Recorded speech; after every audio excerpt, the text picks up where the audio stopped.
everybody, I'm Mahin, and this is a very special edition of the Bellydance Quickies. I am here with Aaliyah, Jenny, and we are at the Vegas Rocks event, and the reason that we look bedraggled is because Aziza just took us through 3 hours worth of choreography, and we probably look like it, but we feel awesome because we had a wonderful time. So I'm going to apologize for the sound quality here because we are in the only spot that we could find to actually sit down, which is kind of right off the parking lot. We've tried really hard, so we're hoping that we can do this and have you guys hear clearly. So we apologize in advance for the sound, but we think the message is going to be awesome. So I was at Aaliyah Jenny's workshop yesterday. So Aaliyah was teaching how to give good face, which sounds like a very strange workshop. And I'll have to admit that I wasn't really sure about what it was kind of about or what to expect. So I kind of didn't expect anything. And I was like, I'm just going to go in with an open mind and see what this is all about. It was a really amazing workshop. So the thing that really grabbed me right away in your workshop was when you mentioned that if we approach correcting our dance from a negative perspective, that our bodies will fight us. And you talked about being kind to ourselves. So I'm just going to let you roll with that because you said it so beautifully in the workshop. Thank you. I've been a student of Donna Mejia's for years, and one of her central points is that our bodies are sentient beings.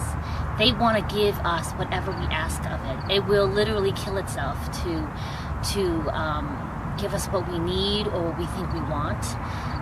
And the self-talk, though, can cause almost like a nervous system response sometimes, actually oftentimes. And so if you approach yourself when you're looking at a video in a negative way, it causes your body to kind of put up defenses to protect itself. And that's something that I found a lot in my improv, that if I go into it looking in a positive way, a nurturing way, kind of like how I would treat any of my dance babies or how I would want it to be treated as a dance baby, then I look at myself as a more forgiving thing, and then I can actually visually see my strengths when I dance, my areas of needing to improve without mourning over my loss of opportunities to train, because that all comes into it for me a lot. Well, no matter how early you start, I think that some people they see, well, I could have been earlier, I could have had this opportunity, but there's things we can't change, so we have to accept where we are. We do. That's oftentimes easier said than done, though, honestly, because I find that at least my concurrent level of fellow belly dancers, we started at a much later age in finding it. And so I might have had years of dance training in contemporary and hip-hop.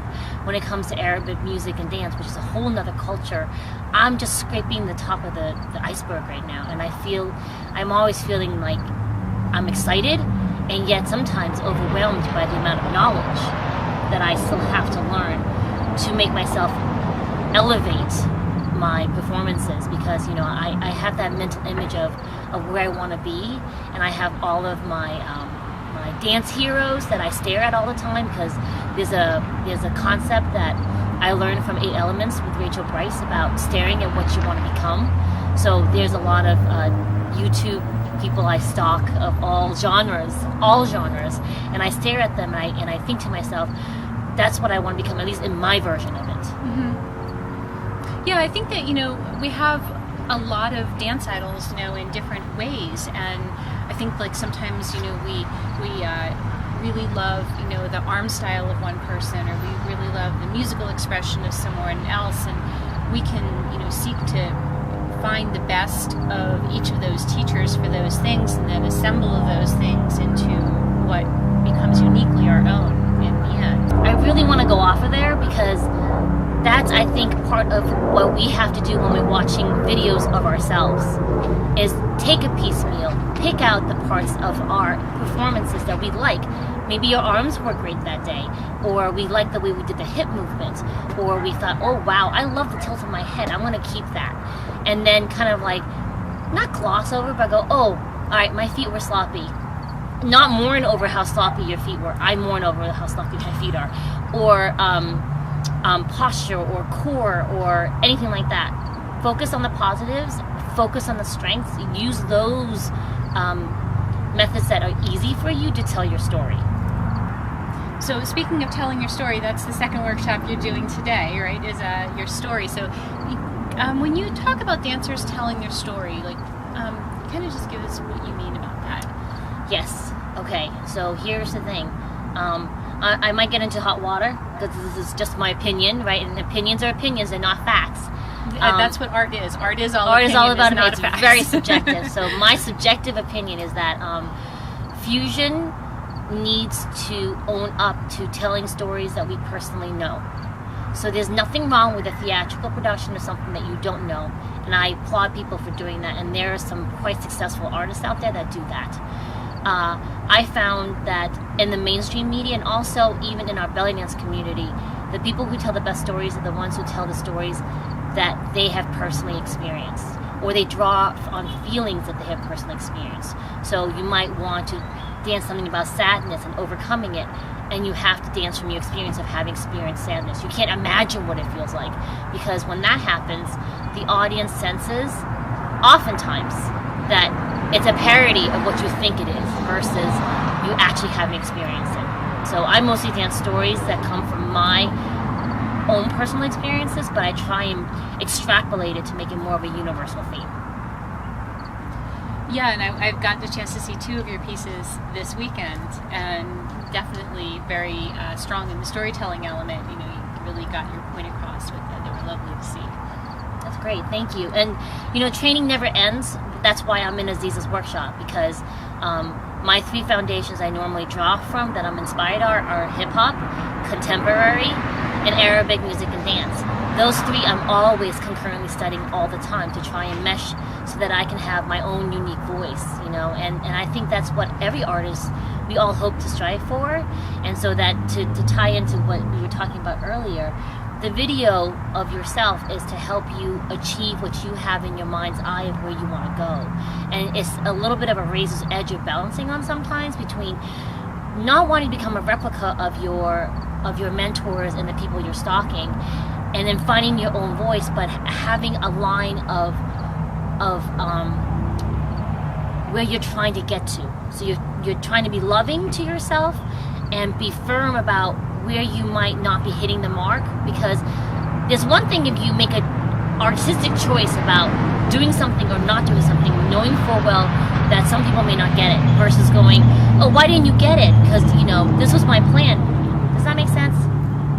Yeah, I mean, you know, honestly, when I see like concept pieces sometimes, honestly, I'm going to make a confession here. I feel dumb sometimes because I'm looking at it and I'm like, well, the introduction of this piece said this, but I'm not, like, am I just looking for something too literal? You know, I think that telling your story, there's very literal, you know, your music and your lyrics for your song can really convey it, or it can be like a lot more nebulous and a lot more obtuse.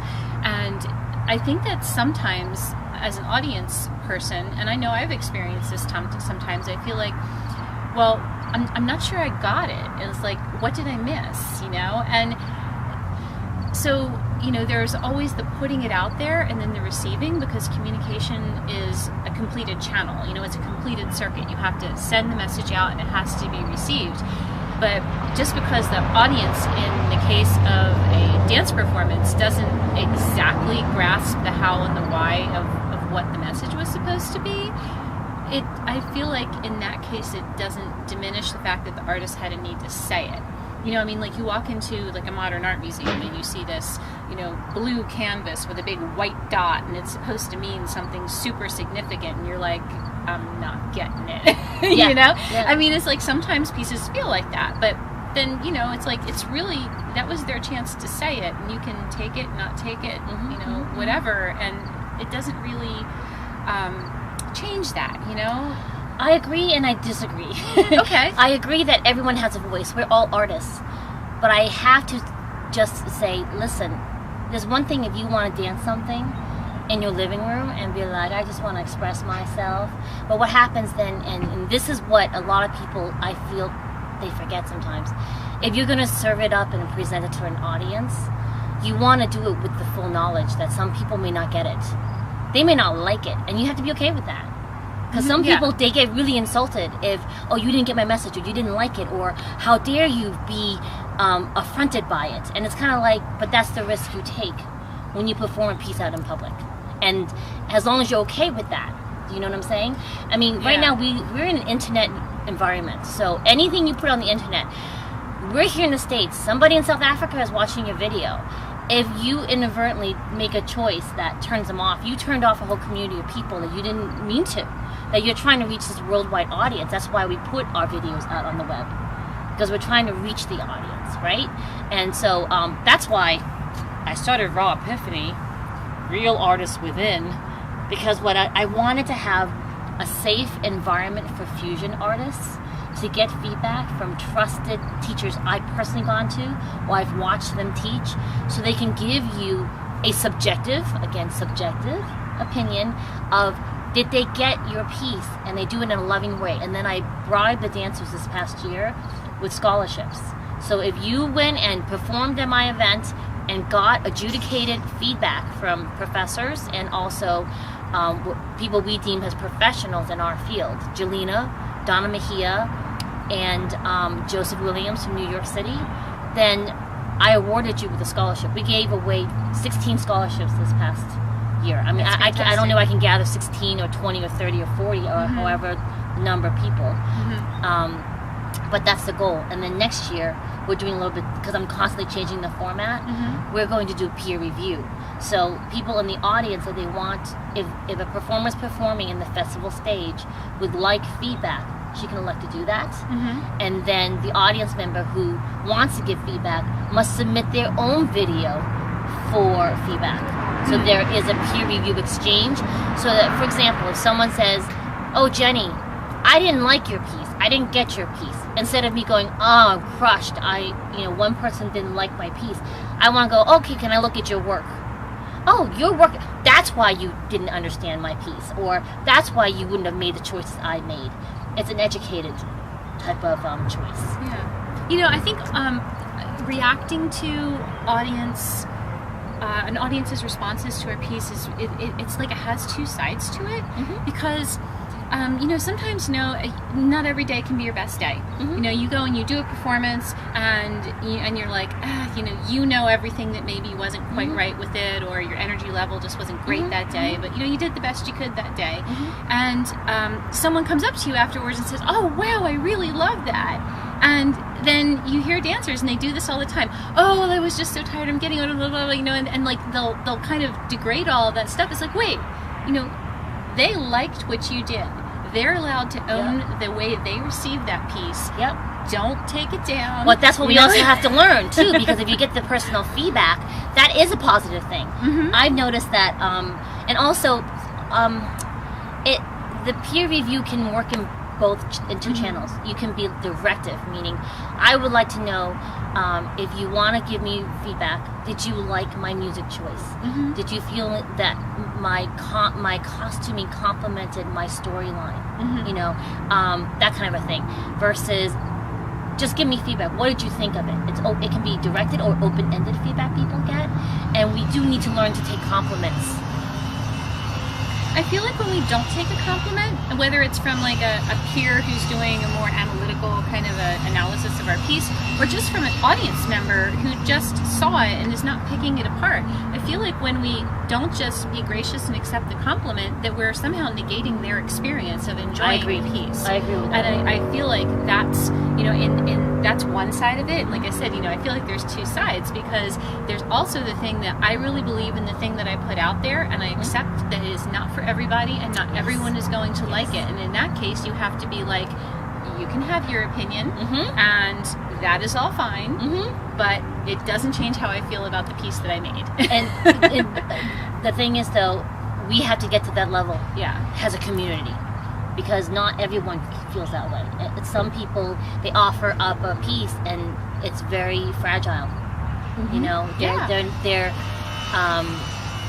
They're vulnerable. A lot of us, when we first put out pieces to the audience, we're being humble in our offering, I feel, no matter how it's presented. Even if the person's haughty and kind of like in your face, there is a vulnerability that's happening because you got on stage. Yes. And that can't be forgotten. you know. And so a lot of times though that people, when we perform, we just have to remember that even on your best and even on your worst day, there's someone in the audience who's supposed to see you perform and get your message, and just concentrate on that. That's the most important thing, that there was one person out there that really needed to see you. Hopefully more than one, but one person needed to get that message, and you're the conduit that day. Your workshop was wonderful, and I'm sure that your second workshop today is going to be just as wonderful as kind of a part two, because there was a lot of people who were asking questions yesterday, and you were like, we cover that tomorrow. Yeah. So if you've ever, if you're going to any Bellydance events and you happen to see this, the Give Good Face workshop or Tell Your Story workshop with Aaliyah Jenny on there, and you're like, I kind of don't know about what that topic is, you know, because you're expecting choreography and technique and all that kind of stuff.